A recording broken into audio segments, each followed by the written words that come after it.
Magandang araw mga kasangbahay, nandito tayo sa gate ng supposed to be ay magiging venue ng pagdinig ng Senate Blue Ribbon Committee sa pangunguna po ng Gatchalian o ng grupo ni na Senator Alan Peter Cayetano.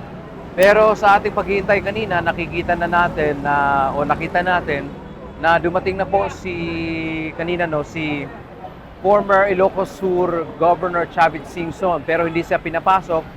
Sumilip lamang siya dito sa gate at nakita na rin natin si Senator Amy Marcos, ganyan din ang nangyari, no? Sumilip lang din siya at pagkatapos ay umalis. Batay sa atin pong nakuhang initial information,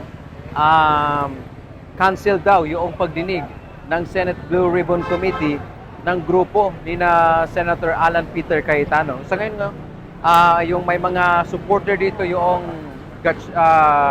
Cayetano Block na gusto nilang pumasok sa loob.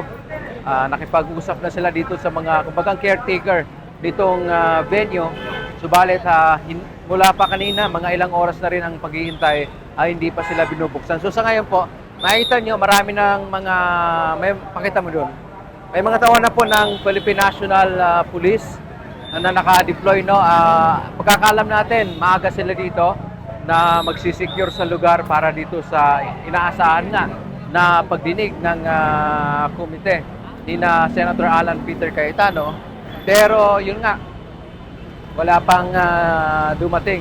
Ay kasi sa mga inaasahan na mga resource person dito, yung mga sinasabi nga nilang mga bagmen, yung 18 mga, sabi nila ay mga former na mga militar, mayroon doong ex-marines, mayroon ding member ng Philippine Army. So, tabayanan lang po natin kung ano ang mangyayari, kung matutuloy ba talaga yung nakaschedule na supposed to be pagdinig ng Senate Blue Ribbon Committee ngayong araw.